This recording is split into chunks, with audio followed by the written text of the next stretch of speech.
The raven came at dusk, wings black against the last pale slice of sky beyond Winterfell's battlements. And Catelyn Stark knew the world she loved stood poised upon the blade edge of change.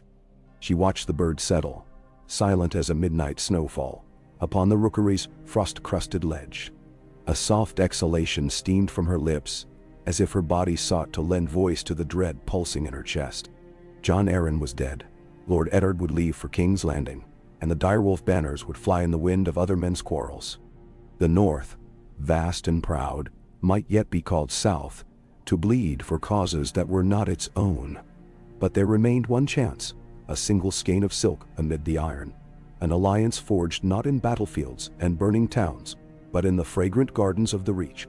She withdrew from the cold parapet, cloak brushing stone, and descended the winding stairs, while torch flames guttered at every turn. The corridors smelled of smoke and snowmelt, and every tread beneath her felt heavy with decision. Somewhere beyond the stout oaken doors, Eddard read Robert Baratheon's summons by the amber glow of the hearth. She could picture him all too clearly. Hair dark as the tree roots of the godswood, eyes the gray of tempered steel, face lined with duty and an old unspoken sorrow. He bore the weight of the North as though it were forged to his very bones. Yet even the strongest steel might break under a too sudden blow. When she entered, the hush in the solar was of the kind that settles at the cusp of calamity. Ned raised his gaze from parchment to wife, and the lone candle between them flickered like a heartbeat. "It is confirmed," he said quietly. "Jon Arryn's passing was no mere illness. Lysa speaks of murder." Catelyn's fingers found the chair back. "Then the game begins in earnest. Robert will never see the snares set for him. The realm will pay the price," Ned murmured. She moved closer, the skirt of her gown whispering across rushes. "Ned, we cannot stand idle and hope treachery consumes itself. The Lannisters coil around the throne already. But there is another power, one Robert will hear, one that can outnumber the lions in men and in gold." "Mines." Eddard's brow furrowed. "The Reach." "Highgarden," she said, tasting the name. "Lord Mace Tyrell courts favor, yet holds grievances unspoken since Robert's rebellion when he was bid remain in Old Town. His bannermen are proud, his coffers full, his grain fields vast. If the North stands with the Reach, our spears and their swords become a wall too high for lions to leap. Robert may sway, but Renly Baratheon sits upon the small council, and he is near to Lord Mace's daughter. I have watched the court from afar. I know where hearts are softest." Nendanechen. Eddard's look held both caution and the tenderness she first met at Riverrun's harvest feast, long ago. "You would travel so far, leave our children, ride roads rife with uncertainty?" "I would do more," she replied. "I would barter with roses to keep wolves from bleeding. I have Tully blood. We forge bonds as our forebears bridged rivers. If I sit idle while shadows thicken, I will watch Winterfell freeze in grief, one son after another. Let me plant a seed in Highgarden before the land is torched too barren for hope." "Neither." The candle flared, its flame rising, as if the wick itself agreed. Thus was the path set. Ravens flew bearing letters in discreet script. Wagons were laden with smoked fish and honeyed fruits, gifts to sweeten discourse, and Catelyn Stark, Lady of Winterfell, mother of 5, kissed her babes beneath the heart tree, the red sap of its bark gleaming like tears in moonlight. Robb's jaw squared with the promise of a man grown, though he was but 15.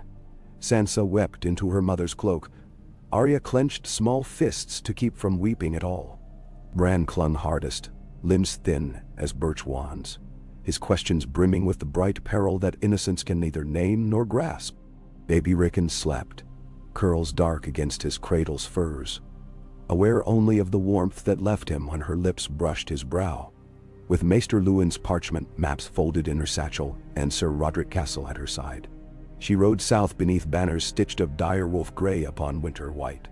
Spring sunlight slipped through ancient pines, the air cold but softening, scented with thawing earth. Behind them the walls of Winterfell dwindled, gray towers melting into the northern haze, until only the memory remained, carried in the hoofbeats of 20 Stark riders. On the high road they passed traders rolling north, their carts stuffed with Tyroshi silks and Dornish wines. Rumor clattered in every tavern, whispers of Lannister gold, of silent sisters, riding day and night with Jon Arryn's corpse, swaddled in the sigils of House Vale, of wolf banners that might one day fly against lions. Catelyn listened, kept her hood drawn, and measured fear in men's voices like a healer gauging fever before the flesh blisters. She wrote by firelight each night, quill steady though wind rattled the shutters, letters to Ned and to her father Lord Hoster, whose health waned as surely as the moon. Of her own doubts she wrote nothing. At Moat Cailin they found the fort's ragged stones dark with rain, and beyond it the necks stretched fetid and treacherous. Reed clans guided them on narrow causeways, where ghost lights shimmered in dusk, and Reed spoke of grey water castles that moved like dreams. Catelyn rewarded them with northern silver stamped by King Torrhen Stark's long-dead mint. Metal might anchor memory better than words in such sodden lands. Past the neck, the King's Road unfurled broader, peopled by knights with bright shields and minstrels plucking jestful chords. The air warmed, larks sang, green budded on hedges where snow had lain. Ser Roderick, his whiskers turned winter white, watched the banners they overtook, harp of House Rogers, trident of House Vance, and muttered of omens. Yet even he, grizzled as an old oak, felt hope sprout with the grass. The Reach, folk said, had never known true famine. Blossoms there grew as large as a baby's head, and cheeses ripened fat enough to feed villages. It was a land of plenty, and plenty begat promise. At River Run, her brother Edmure greeted her with boyish exuberance that belied the new lines at his eyes. Lord Hoster lay abed, cheeks hollowed. His wheezing breath smelled faintly of leech water. By his bedside, Catelyn knelt and spoke of alliances shaping like river deltas. Two strong currents merging before flood tide. Hoster's fingers squeezed hers, and pride warmed his gaze, though pain clung like moss. "Go, daughter," he rasped. "Forge the chain that binds north and south. Let my grandchildren never hunger for allies." Tully oath sealed, she rode onward. The sky broadened above the rolling plains of the Reach, until it seemed a vast blue cloak, flung over the world. Fields of barley shimmered gold-eye green. Orchards perfumed the breeze with apple bloom. Every mile southwards was a mile shed of winter's bite. Catelyn's escort found themselves loosening cloaks at noon, laughing at the mildness, though at dawn frost still ghosted the grass. It was upon one such dawn, with mist soft as milk among the willows, that they encountered the Tyrell outriders. 5 mounted knights in mantles of green and gold, their breastplates polished mirror bright. The captain, Sir Talbot Tyrell, made a gallant bow. "My Lady Stark," he proclaimed. "Highgarden welcomes the Rose's northern cousin. Pray follow, for Lord Mace would greet you with sunlight upon his balconies." Their pace quickened, and within the turn of 2 hours, towers appeared above orchards like spears crowned with flowers. Highgarden rose not by forceful jutting as Winterfell did from rock, but in harmonious tiers. Ramparts curtained in ivy, battlements crowned with carved blossoms, windows flinging diamonds of light across sweeping lawns. Music drifted faint as bird song, the lilting strings of a high harp accompanied by pipes. It was as though the castle itself crooned welcome. Inside the gates, a hush fell over Catelyn's party. Perfumed air tasted of lavender and sweet pea. Water trickled through marble rills carved into the courtyards, so that every footstep was echoed by gentle laughter of fountains. Servants in liveries the color of spring escorted them beneath archways, frescoed with scenes of Garth Greenhand, bestowing cornucopias upon adoring mortals. Lord Mace Tyrell awaited in the Rose Hall, seated upon a dais beneath a canopy of woven golden roses. He was a man florid of cheek and belly, yet his eyes, clever, hazel, quick, assessed Catelyn over the rim of a chaste silver goblet. Seated beside him, Lady Allery offered a nod polite and measured, while to the right perched the Queen of Thorns herself, Olenna Redwine, her expression sharp as shears. Near the dais stood Sir Loras Tyrell, the Knight of Flowers, young face earnest, and beside him, the even younger Margaery, whose smile hinted at secrets wrapped in silk. Catelyn bowed with northern gravity.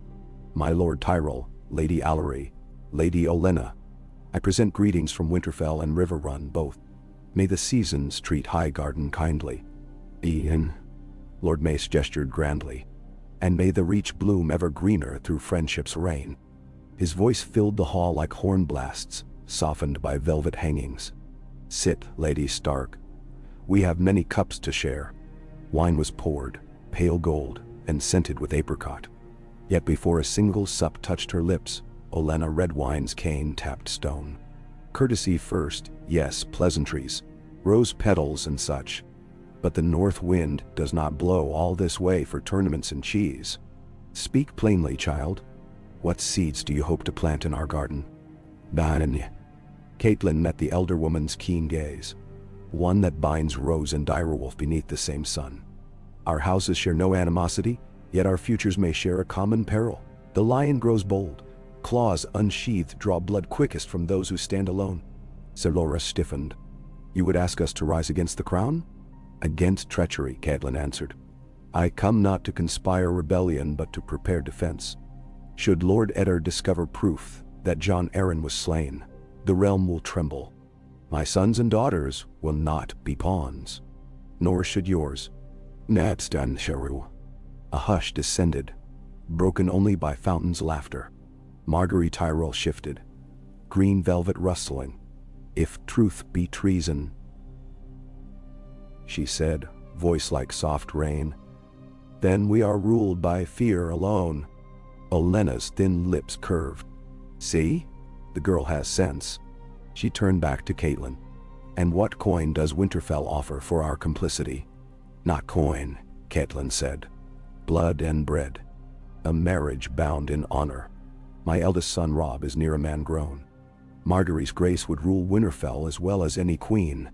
In return, the Reach gains the North's iron ore, masted warships from White Harbor, a pact of mutual defense sworn before gods both old and new." She paused. "And should winter fall harder than tales claim, our granaries will open for yours, and yours for ours." Lord Mace inhaled, jowls trembling with thought.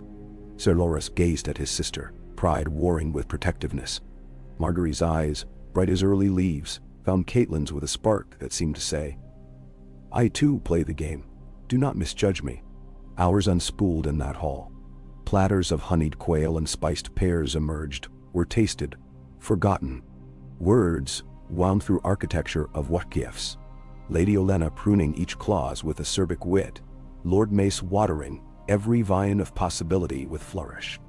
At length, quill scratched upon vellum, drafts of treaty took root. As torches sputtered into dusk, Olenna's cane struck stone once more. "Enough for today. Ink must dry as surely as cheese must age. Tomorrow we tend this garden further." Catelyn retired to a guest apartment, overlooking lotus-filled ponds, moonlight silvered terrace balustrades, and painted lilies on the water. Yet she did not sleep. She penned letters to Ned describing progress in measured phrases. Should ravens be intercepted, intent must remain veiled. She wrote also to Robb, cautioning patience and urging vigilance. At her small table, she studied the flicker of candle flame and imagined how quickly such a fragile light might be quenched by unseen breath. Morning brought fresh negotiations, this time in the maiden vault, where stained glass cast rose-hung gold mosaics upon polished marble. Margaery attended, her laughter guiding discourse toward gentle avenues where before walls had risen. Ser Loras spoke of tournaments. "Let there be games to celebrate this union," he suggested, "for chivalry thrives upon sunlight." Yet his gaze kept flicking to treaty scrolls, and Catelyn sensed the steel beneath the blooms. Marriage between Robb and Margaery would braid ambitions. But steel, not silk, must bind the knot. So days passed, fragrant with orange blossom and sharp with parchment dust. Catelyn walked Highgarden's terraces with Lady Allery, learning which roses were sweetest, which herbs cured heartbreak, which views reminded a mother how small a castle is compared to the world her children might inherit. By dusk, she joined Lord Mace in his solar where he boasted of lineage. By night she sparred with Olenna's piercing questions until candle stubs guttered. Slowly, inch by inch, trust sprouted. A week into talks, a raven arrived bearing news that chilled the Reach's gentle air. Eddard Stark had accepted the hand's chain. He would ride south with the king. Catelyn read Ned's letter thrice, fingers trembling. The game quickened. Her resolve hardened accordingly. That eve, at a feast beneath lanterns strung like fallen stars among apple boughs, Lady Olenna leaned near. "The lioness will smell this sooner than you think. See that you bring fangs, little wolf." Catelyn lifted her goblet. The wine's reflection showed a woman tired yet unbowed. "I carry a houseful," she said, "and a mother's teeth are sharpest when her whelps are threatened." Across the table, Margaery studied her with admiration. In that silent understanding, an alliance took its first breath. Autumn crept unseen while they worked. Quills scratched, wax seals pressed, and at last 3 scrolls lay upon the weirwood inlaid table: the betrothal pact of Wolf and Rose, the accord of mutual defense, and the grant of Harvest Path, an agreement opening a corridor through the riverlands for trade and levy. Lord Mace affixed his many-petaled signature with a flourish that spattered ink like black pollen. Catelyn impressed hers with stark direwolf carved in amber. Lady Olenna witnessed. Ser Oris and Ser Roderick crossed blades in salute. That night, beneath draperies embroidered with golden roots, Catelyn allowed herself a breath of triumph. Yet victory carried weight more crushing than failure. She had bound not her fate alone, but that of son and daughter. Of entire houses. The world would shift upon these scrolls. Armies march. Songs be sung. And songs, she knew, rarely ended gentle as they began. Her return northward felt swifter, though in truth, the journey dragged with the impatience of foreknowledge. Riders bore messages ahead to Winterfell and Riverrun. Others veered east toward Storm's End, where Renly Baratheon might yet lend his smile to the bargain. At Bitterbridge, they lodged with House Caswell, where banners whipped in late Hogza summer storms. At the Mander, ferrymen spoke of rising levies, Lannister soldiers moving to the Twins, gold cloaks drilled in King's Landing at the Queen's behest. The chessboard arranged its pieces while Catelyn rode home through fields ripening for harvest. At Riverrun, her father's breath flickered still upon thin lips. She kissed his brow and whispered of success. Edmure applauded the betrothal. His mind leapt already to shared Riverhound Reach grain fleets. Yet letters awaited from King's Landing, Ned's hand heavy with forebodings. Lannister debts unpaid, Cersei's glare across council chamber, whispers of bastardy behind Baratheon black hair. Catelyn read by candle until dawn, the faint chirr of crickets mocking sleep. And then, as August waned, she and Ser Roderick crested the final ridge before Winterfell. Smoke spiraled from familiar chimneys, wolves howled in greeting. Robb rode out to meet her, Grey Wind whipping his auburn hair. Grey Wind the direwolf loping at his horse's flank. He dismounted with a thud of earnest boots and enfolded her. In the hollow behind his collarbone she felt the rapid drum of youth poised upon the threshold of what it must become. "Mother," he said, "I have kept your fires lit."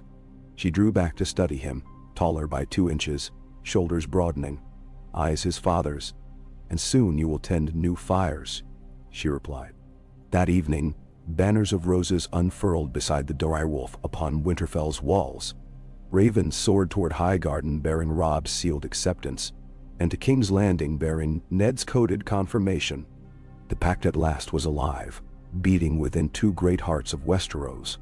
Yet hearts bleed when blades pierce, and somewhere far to the south, a queen in crimson and gold felt the tremor of unseen petals dropping upon her game board. Snow fell in the night, gentle as sifted flour. Catelyn watched from her chamber window as flakes dusted rose banners white. The world, it seemed, wished to remind Alliance that winter comes for all. She pressed palm to the cold glass, thought of Margaery's warm gardens and Olenna's thorn-sharp counsel, of Ned alone among vipers, of children yet strangers soon to wed. If duty were a gate, love must sometimes lock itself outside. Come dawn, she would ride for King's Landing, scrolls hidden in her saddlebags, to stand at Eddard's side while court whispered of North and Reach joined. But for a few stolen hours she allowed herself to breathe Winterfell's sweet, icy air and listen to the wolves. Her wolves, sing beneath a sky the color of polished steel. The song rose, haunting, fierce, and in its echoes, She heard the promise she had fought to secure, that no lion would ever again hunt a wolf alone, not while roses thicketed the path, their thorns already red with warning. Yet, even as the last note faded, a new cry pierced the dawn, harsh and brazen. The cry of a raven, winging northward with black tidings. Catelyn closed her eyes, sensing fresh threads twisting into the tapestry. The war, so many men feared, had not yet begun, but its roots already drank the blood of clans, and roses, and wolves alike. Ikshemko. The chill before dawn lay heavy over Winterfell's yard.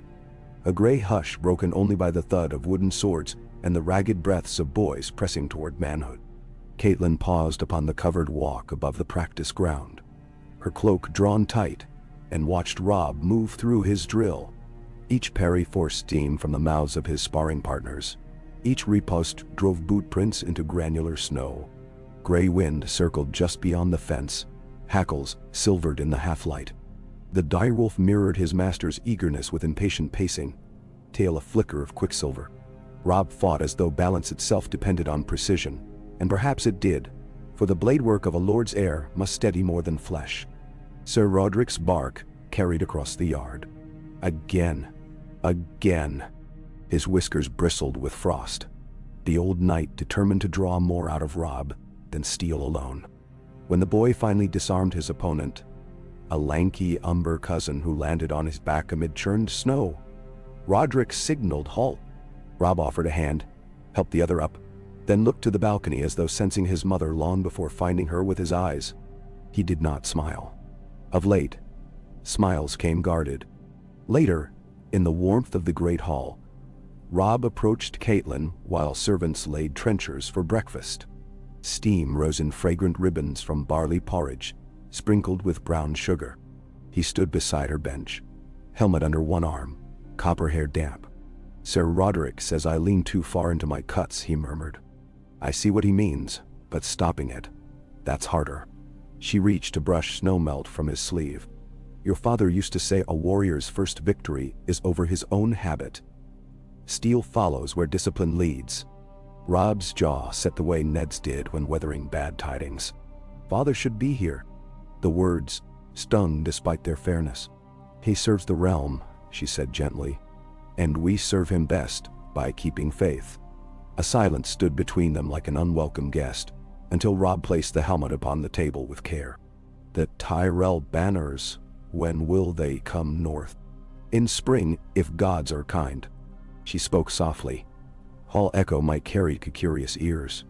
"First goes word of wedding preparations. Margaery's party will travel with her grandmother after the thaw. Then, if all proceeds, Highgarden will send grain, enough to widen our stores for 3 winters. Robb caught her gaze, the line of his mouth easing. "Grain, men, gold, and hope." "And hope," she agreed. Their exchange ended as Bran and Arya burst in, cheeks apple-bright from running corridors forbidden to morning chores. Arya wore a wooden practice sword belted askew. Bran gripped his carved wolf on a stick. They clamored about snow tunnels and secret races. For a flicker of time, Catelyn allowed herself to drown in their voices, the ordinary chaos of childhood masking the distant thunder of politics. Yet, by midday, a raven upon Maester Luwin's wrist shattered peace anew. The letter bore Highgarden's seal worked in gold thread.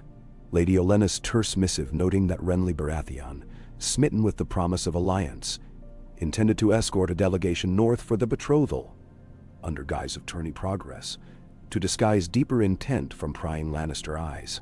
The note's sharp flourish ended. "We shall see whether lions dare gnaw such thorns." Catelyn carried the letter to her solar, mind-tracing paths upon the map, pinned beneath a deer antler weight. Here a dotted line for Renly's journey, there a curl of ink denoting house sigils, friendly or suspect. She considered the time.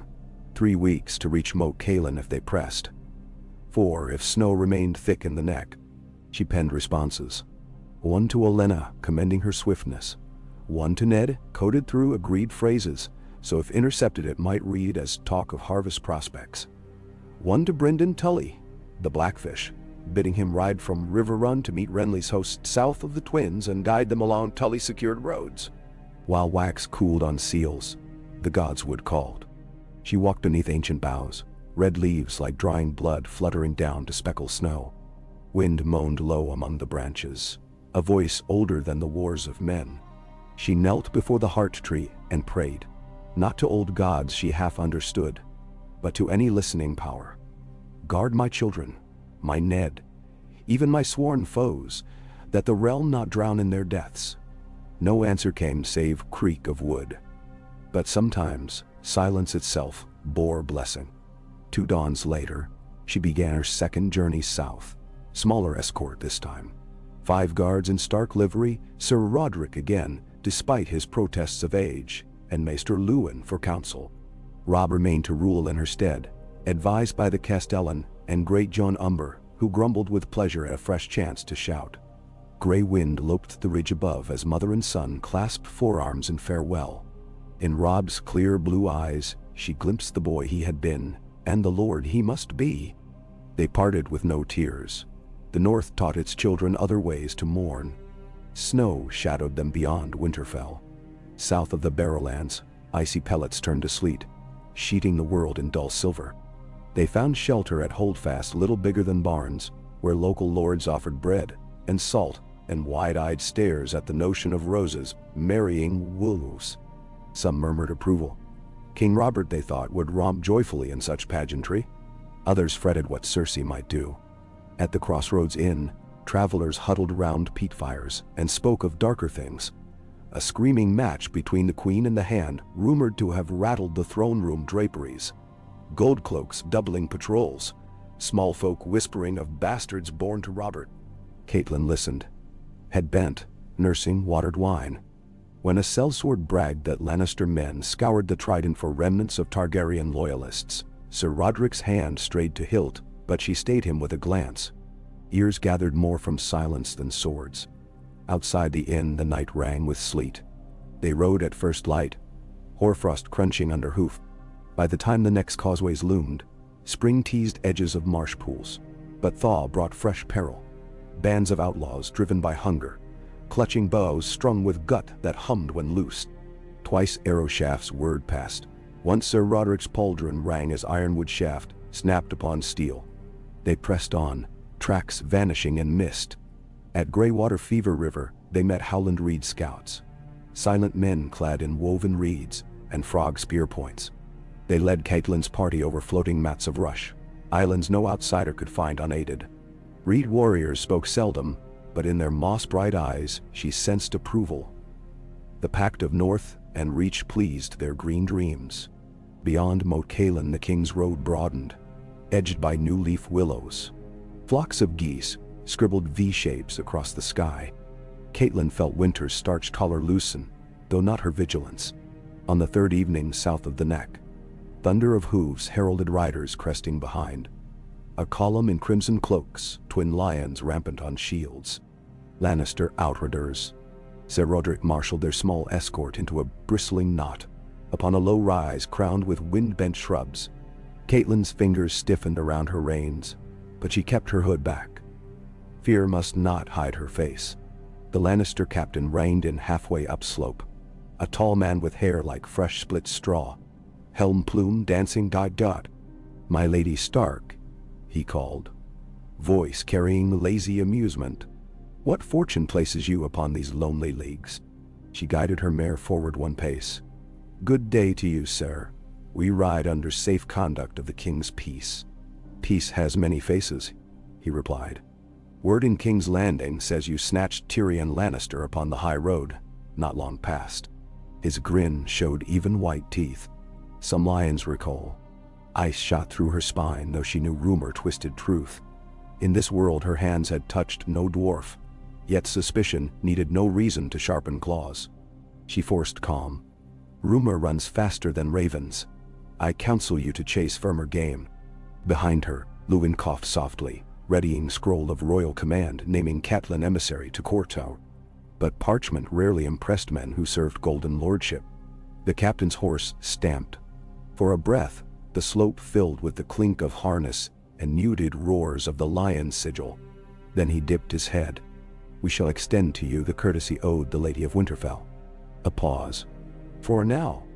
They parted like blades, sliding past without striking. Only once distance swallowed crimson cloaks did Catelyn exhale. Sir Roderick muttered a curse about cubs loosed too soon from the den. Catelyn merely nodded, thoughts already racing ahead. She must reach King's Landing before letters twisting her mission cast her in traitor's colors. They pressed hard, slept little, traded fresh horses at villages for promissory tallies bearing Stark seal. At dusk upon the 5th day, the red sandstone bastions of King's Landing blushed in sunset. The city sprawled dirty and grand, odors of tanneries mingling with sea salt. Bells tolled from 7 towers, each clanging note a finger prodding nerves. Within the mudgate crushed humanity swarmed like ants. Butchers hawking haunches, septons chanting, dockhands brawling. Catelyn's party wove through, Sir Roderick's booming shouts carving path. At the gatehouse of the Red Keep, gold cloaks blocked them until Maester Luwin's scroll unfurled. Even then, a captain in gilded helm eyed them as if counting daggers beneath cloaks. They were led through cavernous halls, where Targaryen dragons glared down from frescoed vaults, wings unfurled in stillness, more menacing than flight. Servants bore them to guest chambers overlooking Blackwater's oily shimmer. Only then did Catelyn allow exhaustion to wash over her, cloaking limbs in lead. An hour later, messengers summoned her to the Tower of the Hand. She ascended marble spiral stair lit by torches, heart thudding with each step. At the door Ned's steward bowed. Within, her husband stood before a window, silhouette carved in starlight. For a moment, they were 2 shapes in childhood constellations. Hers river serpent, his ice wolf, before long strides closed the gap. Ned's arms wrapped around her, armor cold but hold fierce. Words tangled unsaid until at last he murmured, "Cat, you are flame on winter's wind." She pressed cheek to his jerkin. "And you, a tree I feared uprooted." They withdrew just enough to see each other. The lines at Ned's eyes had deepened, beard sprinkled with new silver. But steel still steadied his gaze. "Your letters hinted, but seeing you here, God's cat, this court is a pit of vipers. Your coming risks everything worth risking," she finished. She produced the sealed scrolls. "These are roots to bind the realm. Robb and Margaery, Starks and Tyrells, and Renly rides north." Ned's brows knit. Renly already musters knights. Some whisper he would be king. Catelyn set the scrolls upon his desk. Then better to have his banners beside ours than opposite. She cupped his hand. "Ned, the North and Reach could end this game before blood floods the board." He sighed, a sound older than either of them. "Robert will laugh at such alliances until wine turns ash in his mouth. Cersei will not laugh. She will bare teeth." "Men, Saren?" "Let her," Catelyn answered, surprising herself with the steel beneath the words. They spoke long into night. Ned revealed Syrio of whispers. That Cersei may flee should Robert learn of bastard charges. That Jon Arryn's investigation pointed to seed and flower of black hair sired by the king. Golden hair sired by none. Catelyn listened, each revelation another weight upon the balance they struggled to steady. Yet she saw in Ned's eyes the glint of alignment. Tyrell Rose and Stark Wolf could form the lever to pry truth into daylight. 2 days later, the small council convened in a sun-speared chamber, ringed by scented cedar panels. Robert slouched upon the iron throne, crown askew, mead froth on beard. Beside him Cersei sat stone still, green eyes shards of frozen wildfire. Petyr Baelish smiled thin, Varys fluttered hands like doves. Grand Maester Pycelle dozed. Renly, resplendent in cloth of gold stag brooch, greeted Catelyn with avuncular warmth and a wink that suggested co-conspiracy. Ned presented her formally. "My lady wife arrives bearing tidings of paramount import." He spoke of alliance in broad strokes, emphasizing stability, prosperity, the king's own seat, secured by bulwark against northern rebellion, or Reach malcontent. Catelyn added words of harvest surplus, wedding pomp to delight the realm, reassurance that Stark loyalty remained unwavering. Robert guffawed. "A feast. Gods, I love a feast. And pretty Margaery, grown to womanhood, they say. Good for the boy, your Robb." He drained a cup. Let it be done. Yet Cersei's hand tightened upon the throne's arm. So convenient, she said.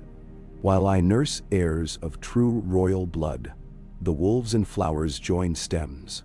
Buds bloom on thorn. Wolves sniff south for bounty. Her gaze pinned Catelyn.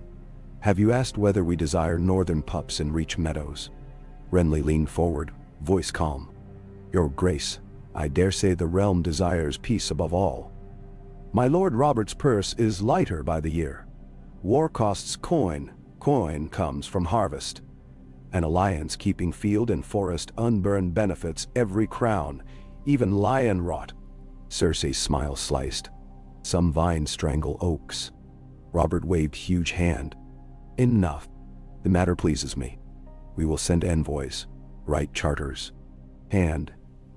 See it done. Enter. Cersei's departure cracked silence like a whip. Pettier Baelish slid near Catelyn as council dispersed. A bold stroke, my lady, he murmured, breath smelling of mint. But bold strokes leave broad targets. Pray your archers are sharper than mine were, back when I tilted for your hand. Those sly green eyes danced. Still, arrows of ambition sometimes bend to strange winds. If you wish guidance navigating such gusts, you know where to find me. She met his gaze, unflinching. I prefer my arrows straight. He bowed, lips twitching.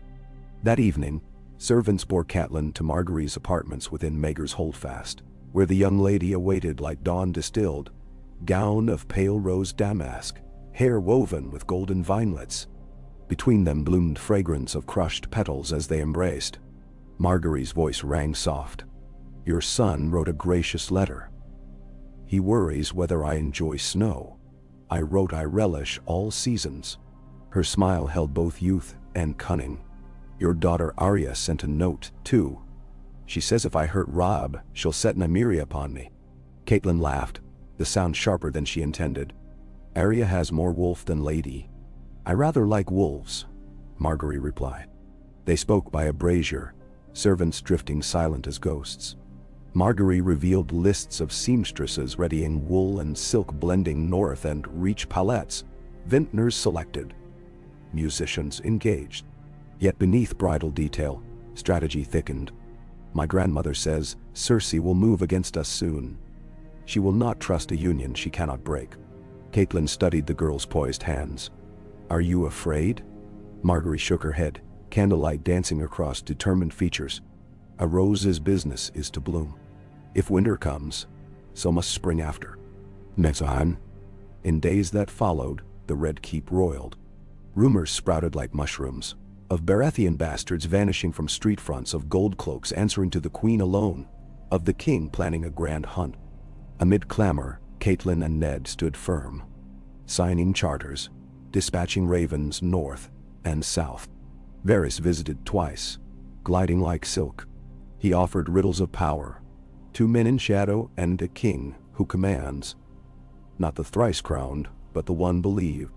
She gleaned enough to know little. At dusk 1 week after her arrival, Ned received message that Lord Tywin massed forces at Casterly Rock, ostensibly to quell bandits but likely to test riverland borders. Catelyn pored over maps with him. If lions crossed Red Fork, Tully banners must answer. She resolved to send Edmure warning, yet hesitated. Each raven, a risk. Instead, she inked a ciphered script to Brynden, traveling with Renly. Turn Tourney Road east, hold at Bitterbridge, gauge lions stride. While wax cooled, distant bells tolled, not for prayer, but alarm. She stepped onto balcony overlooking courtyard lit by torches. Gold cloaks raced, horns sounded. Word rose like smoke. The king lies felled by boar upon the Kingswood hunt. Injured, near death. Within the hour, candles thronged the royal bedchamber, their flames trembling at each fearful breath Robert drew. His pallor waxen, eyes sunken, belly wound swaddled in linen-stained black-red. Cersei perched beside, pale herself yet composed, handmaiden of grief. Ned knelt, whispered words to his friend. Robert rasped commands. Protect the realm. Joffrey, no folly. Catelyn stood behind Ned, feeling weight shift on the world's bone. When Grand Maester Pycelle urged all but Queen and hand depart, she lingered in hall, mind racing. If Robert died, throne would pass to Joffrey. But if Ned's suspicions of illegitimacy proved, what then? Civil war, lion against stag, wolf against lion, Rose caught between. Alliance must tighten fast. She stepped into shadows to pen a note to Olenna. Winter's frost comes sooner. Roses must steal their thorns. Then to Robb. Stand ready. Call banners quietly. Hide swords until harvest moon. To Mace. Supplies to Moat Cailin by next full. Send bread unseen. Gold unseen. She wrote until candle gutters drowned in wax. Dawn glimmered pale when footsteps approached. Renly face stiff, eyes wide. Robert's wounds fester. The Queen keeps silent, but I smell plots. He clasped Catelyn's wrist. If she crowns Joffrey before Robert breathes his last, swords will sing, Catelyn answered. Then roses and wolves must sing louder. Renly's jaw clenched. Let Margaery wear Queen's garland. Joffrey would fall for her. Forget his Lannister half? He paused, sighed. But time runs thin. I have Rainbow Guard sworn, if we strike first. No, Catelyn hissed. Strike and war begins. Prove truth, then rally realm. She recalled Ned's words. Seed is strong. Find Robert's bastards. Prove Cersei's deceit. Evidence, not blades. Renly nodded grimly, but uncertainty shadowed him. That night, word spread the king hovered near Deathwatch. Small folk lit vigil candles along Flea Bottom. Within keep halls, factions coiled. Cersei doubled the guard at her chambers. Varys vanished. Baelish whispered into ears, then into none. Storm clouds of power gathered. Catelyn sought Ned amid swirling corridors. She found him seated in the dim of his solar, quill broken between fingers. He looked up. Pain etched deeper. Robert signed a paper naming me regent until heir comes of age. I wrote rightful heir. Pettier offers gold cloaks, says name Joffrey now, rule through boy. I will not. She touched his cheek. Honor may cost. But without it, the throne cuts deeper. Ned clasped her hand. If I fail, you will not. She cut in, fiercer than whisper. Yet dread glimmered. But should storms shatter us, alliance stands. Robb and Margaery north and reach. Promise me, Ned. Send them word to wed at first frost if lions strike. Then to Tyrell. He pressed her palm to his lips, breath warm. I promise. 3 days later, Robert Baratheon died. Bells tolled their mourning across a city already blood-hot with fear. Cersei moved swift. Locked throne room. Summoned lords, loyal. Joffrey sat the Iron Throne in mourning black. Crown of gold roses, Lannister roses. Catelyn noted bitterly about his brow. Ned approached with Robert's letter, but Baelish's gold cloaks turned their spears, and in the hush before steel-bit flesh Catelyn understood. Daggers of coin had found softer purchase than swords of honor. Ned was seized. Baelish's eyes flicked to Catelyn, apology vague as mist, before guards surrounded her too. She was thrust into a chamber high in Maker's Keep. Barred, window arrow slit only. Sir Roderick Fote, cut down, captured, Lewin dragged away. In that dark solitude she tasted the gall of failure, but only for a heartbeat. For in her bodice yet rested the scroll meant for Olenna, sewn in lining by Lady Aerys' own hand. Catelyn Stark fingered the tiny pulses of wax through linen, and hope beat anew. That night, atop Black Tower, a shadow creeped along parapet. Arya nimble and furious, small sword needle glinting. She slipped past drunken Lannister guards and tapped thrice upon arrow slit, signal taught in Winterfell's crypt games. Catelyn's heart soared and broke at once. Through the slit, she whispered instructions. Find Maester Lewin. Escape through catacombs. Seek out Syrio Forel's rumored safe house in the city. Carry message to Blackfish. Arya's eyes flared in moonlight, wild and determined. I'll howl louder than any wolf, she promised before melting into night. Days blurred. Baelish visited, spoke honeyed words. Ally with him, he could raise Ned to mercy, keep Robb safe. She listened, learning while revealing nothing. Each night she prayed to old gods and knew for Arya's flight. Then, on a bleak dawn where gulls wheeled over Blackwater like crows, a blast of horns roused the city. Tyrell banners, golden roses on green, appeared on the Rose Road outside Lion Gate. Accompanied by Renly's stag, 20,000 men marched, spears gleaming. Behind them, lesser banners, Rowan, Tarly, Florent. Catelyn's pulse roared. Queen Cersei's face, rumor said, blanched whiter than milk.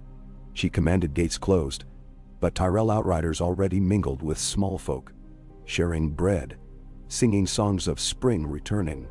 Within Maegor's Keep, Catelyn was roused from cell by a hooded jailer she recognized. Jory Castle's cousin, on Ned's retainer. He pressed a finger to lips, led her through forgotten servants' corridors, down switchback stairs, out through Sally Port into dungeons where shadows clung like cobwebs. Waiting there, Maester Luwin, battered but alive, and Arya cloaked in street rag. Outside, the city clamored. Flowers toppled baskets, tossed by Reach soldiers to cheering crowds. Rumor of Ned's execution had not yet cooled, but Tyrell knights demanded audience, brandishing charters sealed by Robert naming Ned regent and accusing Cersei of treason. Renly proclaimed he would sit counsel as Lord Paramount until truth proven. Catelyn's small band slipped among throngs to the river gate, where a barge awaited, oarsmen sworn to Blackfish. As moorings loosed, she looked back at tops of towers, scarlet silk snapping with lion, new banners of rose flanking, claws and thorns grappling. War had begun, but not as Cersei planned. Downriver, they rode, under fog. At dusk they reached a cove where Brynden Tully awaited with 3 ships flying no sigil. He clasped Catelyn's shoulders. "Cat, your daughter led us a merry chase, but she carries bite." He glanced at Arya, whose grin flashed wolfish. Upon deck, Catelyn unfurled Olenna's scroll. Seal broke with soft crack. Words within, roses hold gate. Wolves must howl. Winter may yet wound, but seeds endure beneath snow.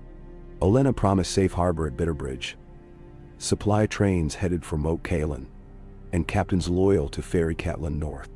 Before sails filled, ravens were sent. One to Robb bearing secret ink, instructing immediate march to Neck in guise of patrol.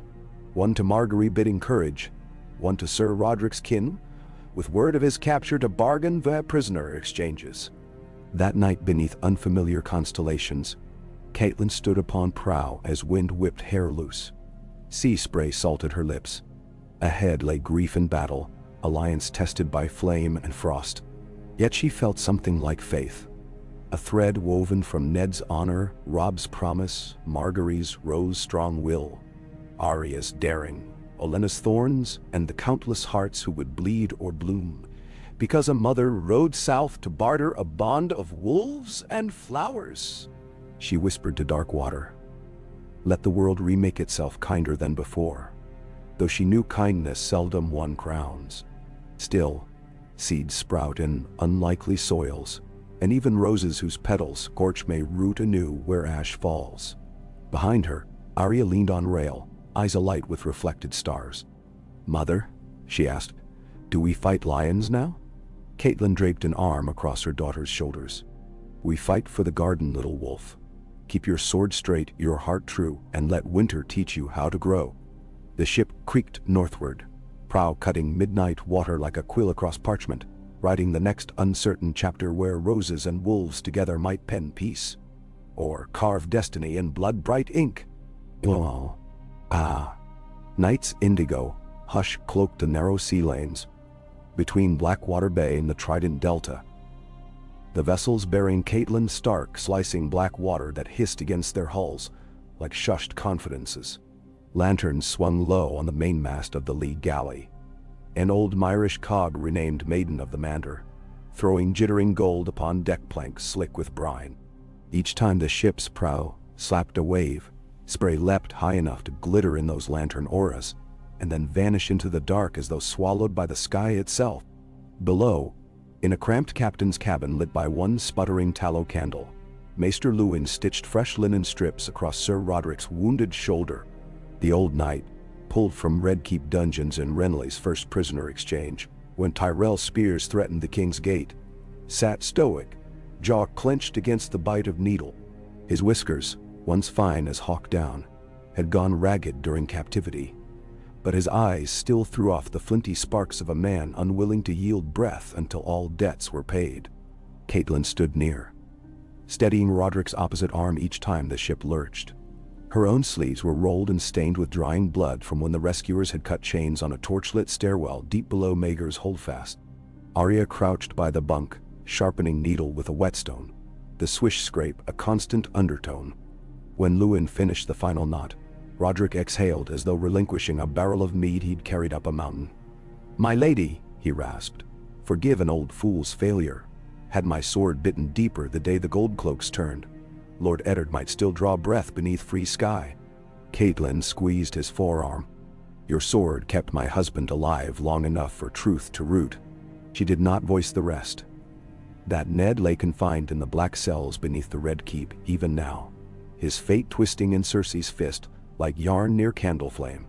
Words could not unmake walls of stone or the iron that manacled him, but the Alliance might yet bend those walls, or shatter them. Up on deck, the night sailor Torrin Rivers shouted down a warning. Fog ahead, thick as curdled goat's milk. Captain Lemore, barrel-chested and tattooed from Lys to Loreth, adjusted the helm and ordered sail trim to half.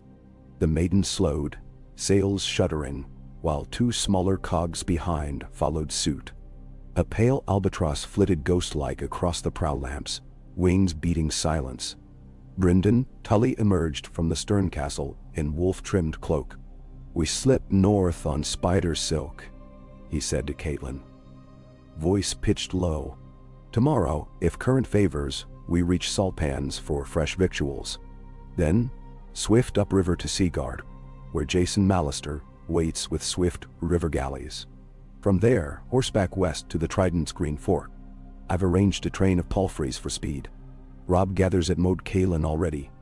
Ravens speak of Karstark spears and Manderley levies marching." "Number Moot?" Catelyn nodded. "And Renly?" "Encamped at Bitterbridge," the Blackfish replied. 20,000 Tyrells dig in. Olenna's teeth gnaw Cersei's edges. Food prices in King's Landing triple now the Reach grain lies in soldier hands. He flashed a grin. "The more the Queen squeezes, the less small folk cheer her cub." Catelyn touched the railing, fingers damp with mist. "May the Reach's roses hold." "They will," Brynden said. Lady Olenna prunes weakness with terrifying efficiency. Saltpan smelled of smoked herring and damp algae, and the sweet rot of apples cast for cider. The harbor master, one-eyed and thick-jawed, greeted Brynden with a salute of spear reversed, recognizing the Tully fish sigil on his cloak. Stores were loaded, barrels of pickled beets, sacks of oats, strings of dried cod. Catelyn walked the wharf under hood, watching gulls wheel around the masts like scraps of torn parchment. A beggar child tugged her sleeve, offering a twist of parchment scribbled with charcoal marks. She paid a copper and unfurled it. A drawing, crude but clear, of a golden lion devouring a stag while a direwolf watched from shadows. Beneath, in awkward letters, "Lion kings eat stags, then wolves." A child's rumor, yet whisper network thrummed even here. She folded it into her sleeve for later. That evening, the Blackfish convened council in the steerage hold where casks became stools. Ser Roderick, pallid but upright, Brynden, Maester Luwin, Arya, Captain Lemore. Oil lamps smoked overhead. "News," Brynden said. "Scouts from Seaguard report Lannister outriders crossing Red Fork northbound. Lord Tywin's main host remains near Harrenhal but probes riverlands. They search for us, or perhaps for any sign of Reach supply trains." "Maybe," Ser Roderick spat, salt, flame. "I'd wager both." Tywin sensed the roses. Brynden tapped a map. "Our route upriver skirts his patrols, but if Golden Cloaks block the Green Fork ford, we must choose: cut east through Derry lands, risk a band sworn to Lion, or slip west to Twins and trust Frey neutrality. He sniffed. I do not trust Freys, Catelyn murmured. Nor do I. Lord Walder's oaths shift with every tide of advantage. We avoid the Twins if we can. Her finger traced a thin blue line. We land at Seaguard tonight, ride north for Maidenpool. Then cross at Old Stone's ruins, paths Tywin may neglect. Her voice steadied though her stomach churned. Old Stones lay desolate since Andal Kings fell, its barrow mounds rumored haunted, but ghosts posed lesser danger than Frey treachery. Agreement reached. They dispersed. Catelyn lingered as Arya coiled rope. You'll ride with me now, Catelyn said. No more lone forays. Arya pulled a face. Even ghosts need chasing, mother. She managed a smile. Chase from my side. She kissed her daughter's brow, tasting salt. Seaguard's sentinel tower, boasted to have turned back ironborn reavers 100 times, loomed against bleached moon. Lord Jason Mallister, eagle helm under arm, welcomed them with crisp bow serried-eyed. His court was a Spartan hall lined by shields depicting silver eagles on purple field, but he offered warm hospitality.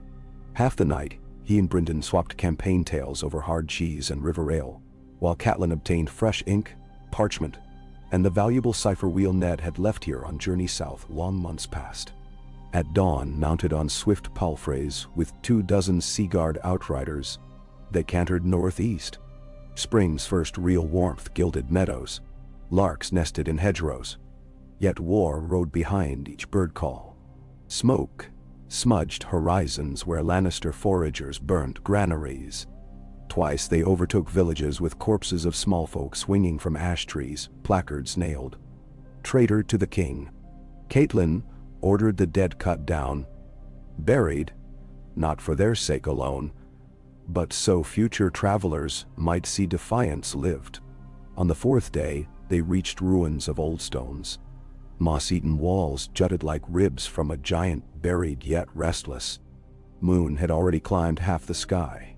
Black frogs chorused beside Barrow Lake. Catelyn called halt amidst tumbled stones of a once great septii. Here, they would cross the Blue Fork at dawn by a shallow ford seldom used. They posted double watches. Sleep eluded her. She walked broken flagstones where river breezes sighed through nettles. It was said that here the skulls of Sir Arlen and Jenny of Old Stones whispered of lost loves on nights when moon glinted bloodred.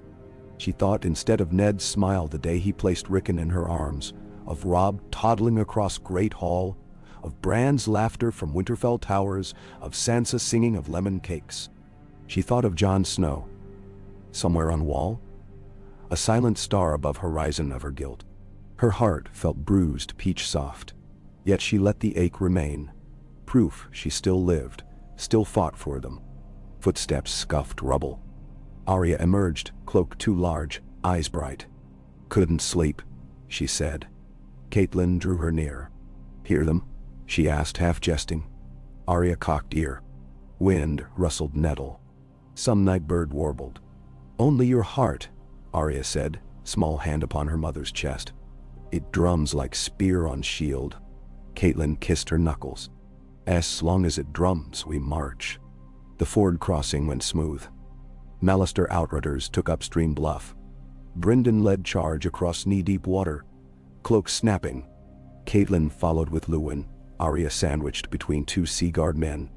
Hooves churned icy water. Spray snatched breath. On far bank, willows drooped catkins like tattered banners. They ascended ridge past ruined Septry, then pushed north along sheep tracks. 2 days without Lannister eyes lent fragile ease. That ease shattered near dusk when arrow whickered past Catelyn's ear and buried itself in Mallisterman's cuisse. Bandits? No. Armor beneath dirt glinted crimson. Lannister scouts, 20 maybe, had tailed from river. Battle erupted in scrub Valley de Tot. Ser Rodrik, arm still bound, nevertheless spurred into fray. His broad blade hewed a horse's foreleg, toppling rider. Arya, despite orders, veered to flank and slashed at knee of a man grappling Mallister captain. Blood sprayed like struck berry. The man fell shrieking. Catelyn dismounted to drag Arya clear of trampling hooves. Back. But Arya, wild eyes glittering, parried a downward stroke, needle ringing. In that frozen fragment she was Nymeria come again, fierce in maiden skin. Catelyn grabbed her cloak, yanked her retreat. Bryndon's horn blasted. A wedge of Seaguard lancers slammed into Lion scouts, scattering survivors. When dust settled, 8 Lannister bodies lay still. 3 captive. 2 of their own dead.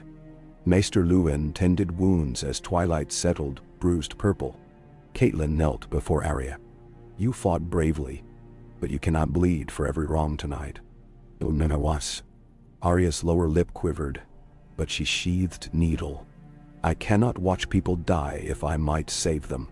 You saved one, Catelyn whispered. At cost of hairs turned white on my head. She pulled her close. I would wrap you in Winterfell walls if I could. Arya's reply muffled in her cloak. We'd still hear wolves outside. 2 nights later, banners of Karstark's sunburst merged into company at Tallhart Hill. 500 spearmen haggard from forced march. Lord Rickard Karstark bowed saddle stiff. Lady Stark, your son commands at Moat Cailin. Rivers say 20,000 stand assembled. Umber giants, hornwood riders, Manderley lines, 2 deep. His eyes grave. He burns to strike south, but waits your word. Mine and Margaery's, Catelyn said. The flower and wolf bloomed together. They pressed through pines where sap scent clung heavy. By midday the air tasted northern, crisp as apples in frost. Catelyn's chest swelled knowing home lay days ahead. Yet home would not smell the same again. Banners new to Winterfell would soon rise. When finally timbered towers of Moat Cailin appeared, she reined atop rise to drink the sight. Ramparts crawling with activity, cook fires spewing savory plumes, training rings ringing with steel. Beyond, the causeways across neck stretched like lizard tails. Atop central tower flapped entwined sigils. Direwolf quartered with golden rose on field of half green, half white. She exhaled a breath she seemed to have been holding since leaving Highgarden. Robb met her at gate, astride a dappled gray wind prowling. He dismounted, voice ragged by relief. They embraced, warrior and mother, and she felt the tremor he let no soldier see. Letters spoke of roses on ramparts, he said, but I scarce believed until I saw. He gestured to painted shields of Tyrell outriders within inner yard. Scouts Renly had sent north ahead of full column. Bright-eyed young Sir Parman Crane bowed. Lady Stark, he announced. Our Lady of Thorns bids me report. Lord Renly marches with 8,000 foot, 3,000 horse. Wagons of grain, siege smiths, and a traveling sept to anoint nuptials whenever ground proves holy enough. Catelyn smiled. See how blossoms travel. That night, council assembled in the great hall of Moat Cailin. A drafty stone chamber hung with reed mats and new banners. On one side, Robb, Greatjon Karstark, Meg Mormont, Wyman, Manderley's son Wylus. Opposite, Sir Parman, Lady Olenna's nephew, Lord Garth Tyrell, Maester Pylos of Highgarden. Bryndon presided neutral by hearth. Candles fluttered as doors boomed shut. Robb opened. My father's liberty and House Stark's honor demand swift stroke. He pointed at map. Riverlands burn beneath Tywin's heel. If we march south while Renly holds King's Landing in check, we cut Lion supply lines, then break their host at Harrenhal. None? Karstark slammed fist. Aye.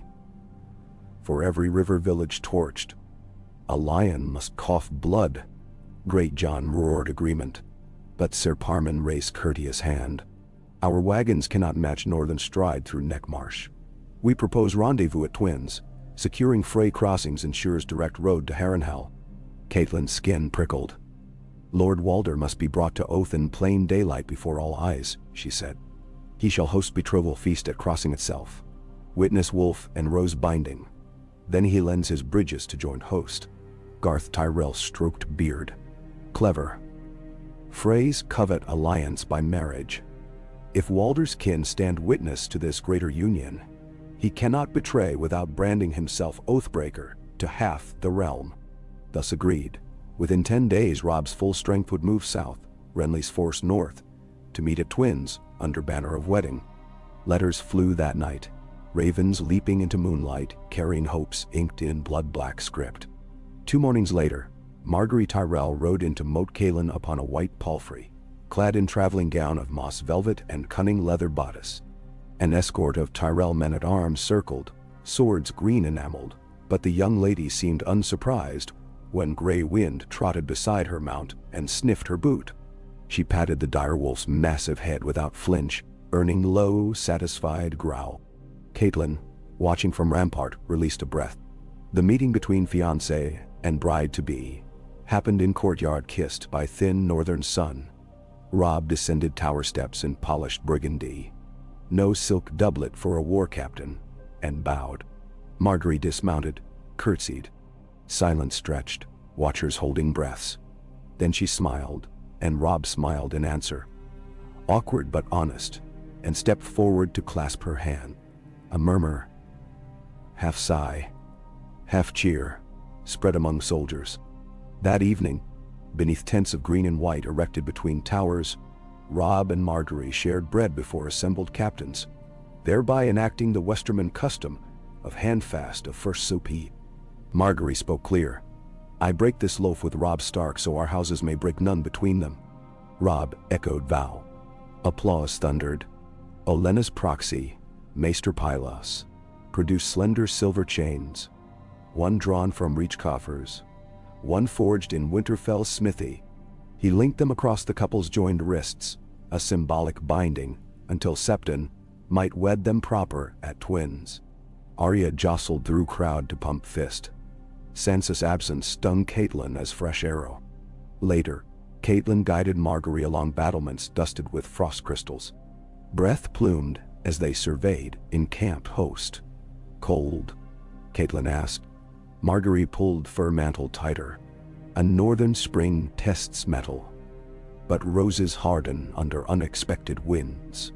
She turned, gaze serious. I will not fail your son. Catelyn sensed steel beneath petals. Nor he you. Mobilization of 20,000 souls shook the neck like migrating mammoth herd. Columns of pikemen threaded narrow causeways, horn blasts guiding intervals so bridges did not sink into bog. Northern outriders rode flank, Tyrell scouts darting ahead, stag and sunburst quartered with rows on fresh pennants, signifying joint command. At dawn mists, the line stretched 3 leagues. Shaggy umber giants in bearskins beside reach archers in scalloped brigandines. Manderly drummers beating cadence, while Tyrell pipers whistled bright marches. For many soldiers, the alliance felt like myth made flesh. Wolf sharing trench with flower.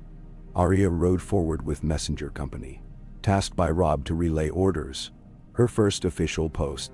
She took to duty fierce as she took to swordplay, returning nightly muddy but glowing, needle at hip like badge of rank. Catelyn watched pride mixed with fear. Every messenger risked ambush, yet each mile matured Arya more than castle lessons ever had. They reached the bog's southern edge near dusk of 7th March day. There, the earth firmed into heath, dotted by cotton grass.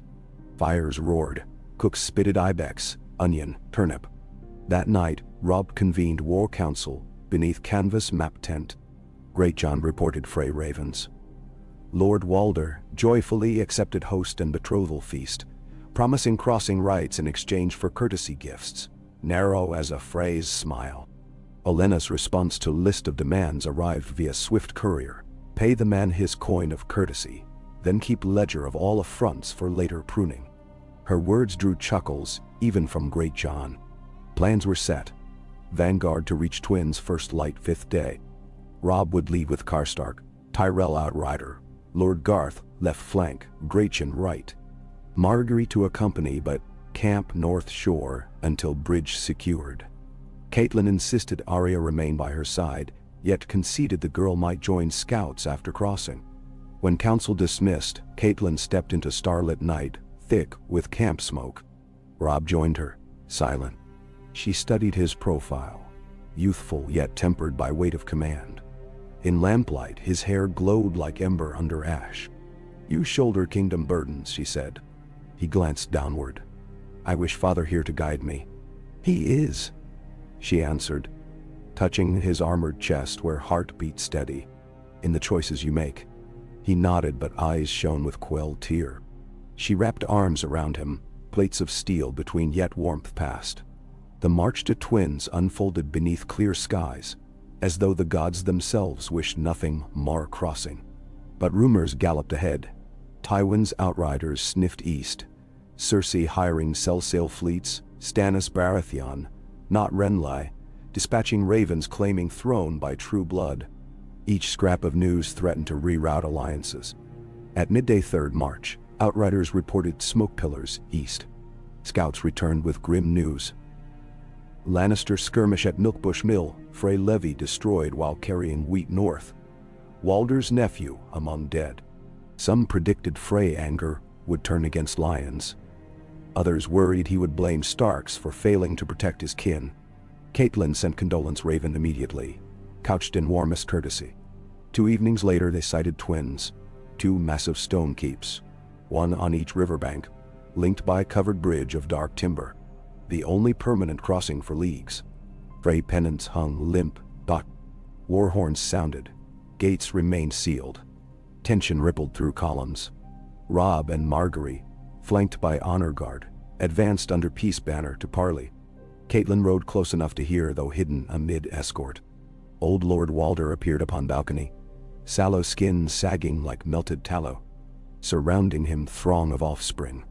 Walder fretted by his own spawn. Voice quavering yet sly, he hailed.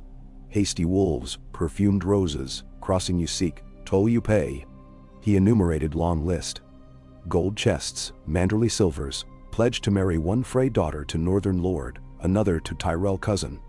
And royal confirmation he remained Lord of Crossing, in perpetuum. Robb reined his horse steady. He spoke courteous yet firm. "Bridge toll paid in shared blood against common foe.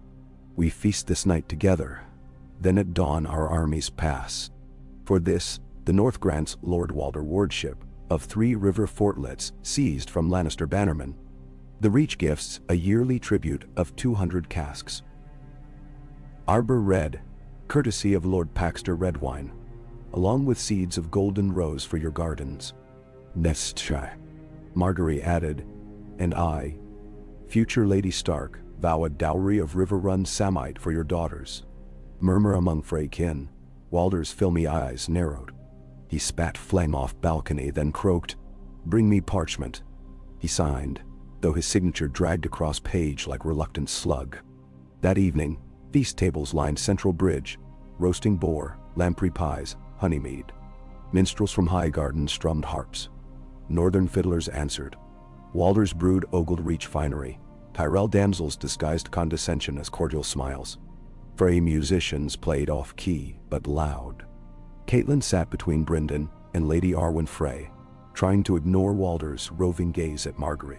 She conversed with Edwyn Frey about wheat shortages, with Fat Walder regarding cheese cures. Throughout, she evaluated faces, which cousins looked greedy, which wives whispered fear. Knowledge would prove coin later. After main course, Walder rose, banging cane. Silence rippled. He called Robb and Margaery to dais. There, before carved weirwood heart brought by northern priests, and a bushel of Reach soil, Septon Reynard spoke blessings, binding them for betrothal proper. The silver wrist chains swapped for braided threads of direwolf fur and golden rose vine, temporary until full vows, but enough to satisfy Walder's show. Cheers erupted. Harpists played. Catelyn felt weight shift inside her chest. Something loosened. Yet at edge of hall, she noticed a thin Frey youth slip away, face stiff, carrying scroll-bearing Lannister crest. Her blood iced. Excusing herself, she followed through cramped corridors, boots tapping wood echo. Outside, torchlight painted his silhouette hurrying along bank path to small skiff hidden among reeds. When she called, he spun, eyes wide. "W who?" She stepped closer, cloak billowing. "Return that scroll." He backed toward skiff. Lord Tywin pays in gold, what Walder pays in crumbs. I feed my mother. And starve your house, Catelyn said. Think, if lions devour wolves and roses, who will guard a lone crossing? Urchin sells his bridge for 1 coin, then drowns. The youth hesitated, scroll trembling. Catelyn slowly produced a braided silver ring with Tully Trout crest. Here is coin of honor. Take it to Lady Margaery's steward. There is place for men who choose family and realm over fear. She held his gaze. Or row into night and pray lions leave a scrap. Tears welled. He thrust scroll into her hands, turned, and sprinted back toward hall. Catelyn exhaled at star-dusted sky. Breaking seal. She read quickly. Tywin demanding Walder delay alliance host 3 days. Lion force would arrive to secure crossing in name of King Joffrey. Walder may have wavered, but pledge now locked. She burned parchment in torch flame, watched wax writhe then blacken. Sparks swirled into darkness like freed souls. Dawn crossing commenced under layer of pale mist. Drums thundered. Soldiers clattered across bridge planks. Frey guards doffed helms, saluting. As Margaery rode center with Catelyn beside, small folk lining parapets tossed petals. Winter roses from glasshouses, pale blue and lavender. Symbols of hope coaxed past frost. Once across, host fanned into riverlands. Scouts reported Tywin camp east miles distant but unaware of full combined strength. Robb ordered forced march to flank lion scouts near Sherbrooke. Tyrell archers slipped through wheat to set ambush positions. Catelyn rode with command train. Noon sun burned away mist, revealing banners shimmering. Green rose and gray wolf twisting in high breeze like twin storms meeting. Drums rolled. Atop ridge ahead, plumes of dust signaled Lannister outriders approaching. Scarlet specks against golden grass. Battle lines formed. Horns answered horns. Tyrell longbowmen knelt among barley. Arrows knocked. Northern shield wall locked edges. Catelyn positioned near rear. Medical wagons. She watched cavalry assemble. Karstark knights tighten girths. Umber berserkers thump axes against shields in rising rhythm. Margaery, though ordered to command medical train, insisted on viewing field from low hill with Maester Pylos. She stripped gauntlet to feel wind, lips moving. Perhaps prayer to maiden. The first crash came when Robb's outriders collided with lion scouts. Dust billowed, screams rose. Northern horns bellowed advance. Infantry trudged into Slaughter's maw. Arrows whistled overhead like summer locusts, then smacked into lion shields. Spears met mail with dull crunches. From vantage, Catelyn could not spare tears. Instead, her mind counted pulses between horn calls, measured tides flow. She glimpsed Robb's plumed helm dart through melee, gray wind lunging at a destrier's belly. Lannister line buckled under weight of allied charge. Then left flank wavered. Lion reserve emerged from hidden gully, slamming Tyrell archers. Sir Parman raised new standard, rose twisted with stag, Renly's guard. Knights in antler helms thundered downhill, crashing into flank of lion reserve. Steel rang, dust swallowed color. Hours wore, sun sliding west. Finally, horns of retreat brayed in lion ranks, crimson standard dipped. Catelyn felt tension snap like harp string. Yet price revealed as dust settled. Karstark hair harry and fallen, Mormont spears thinning, fields seeded with dead, both friend and foe. That evening campfires dotted hillside, flickering under crimson-streaked clouds. Catelyn walked triage tents, where Maester Luwin, Pylos, Septons worked. She washed wounds, whispered comfort. Margaery moved among cots, handing water. Blood stained her gown to waist, but eyes clear. Past midnight, Catelyn sought Robb outside his command tent. He knelt by pyre being stacked for fallen. Soot smeared his cheek. Gray wind lay beside, eyes half-lidded yet alert. Catelyn placed hand on his pauldron. Your first field against lions. You did not falter. Robb whispered.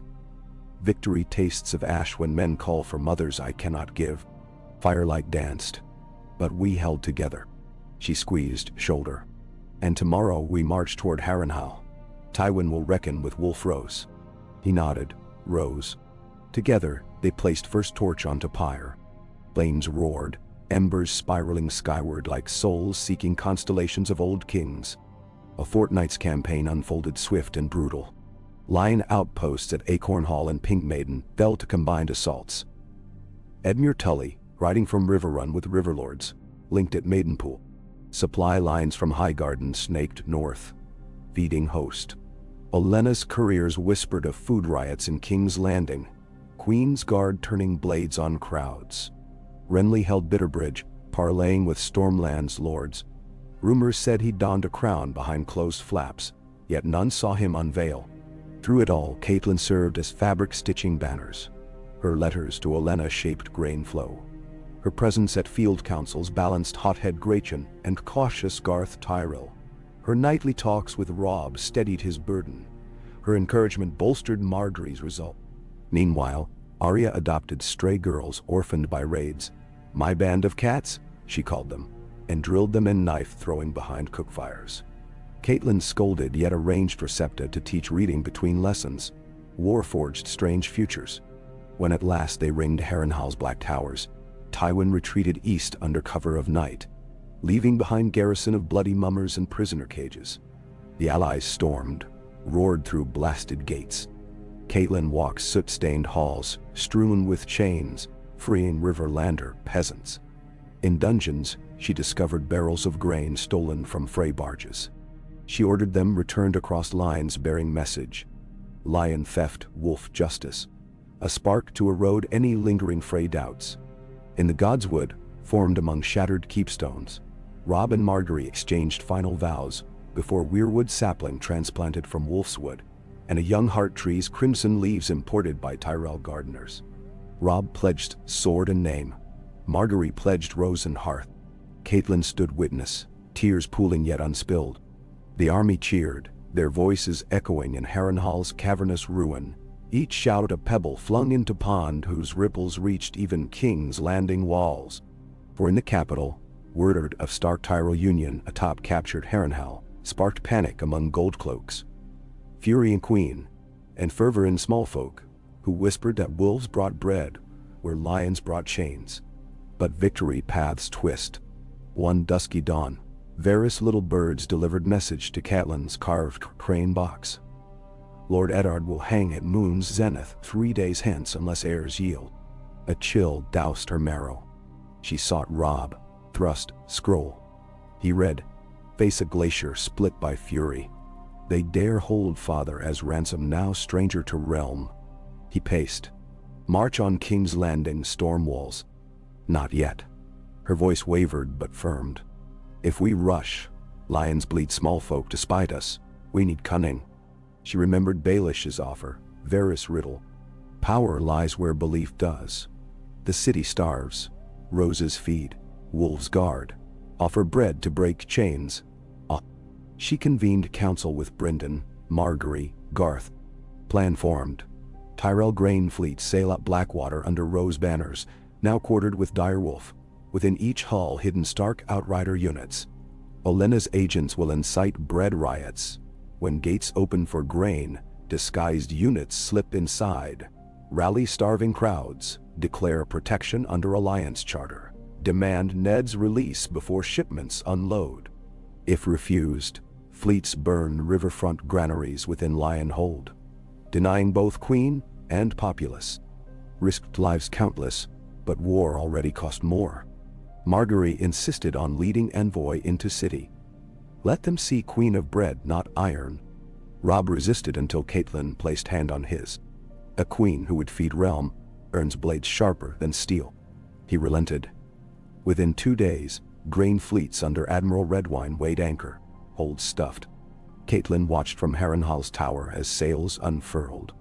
Wind sweeping east downriver like herald of fate. She would not sail. Instead, she rode with Robb toward Blackwater by land, leading vanguard poised to follow once Ned freed or to besiege if harm fell.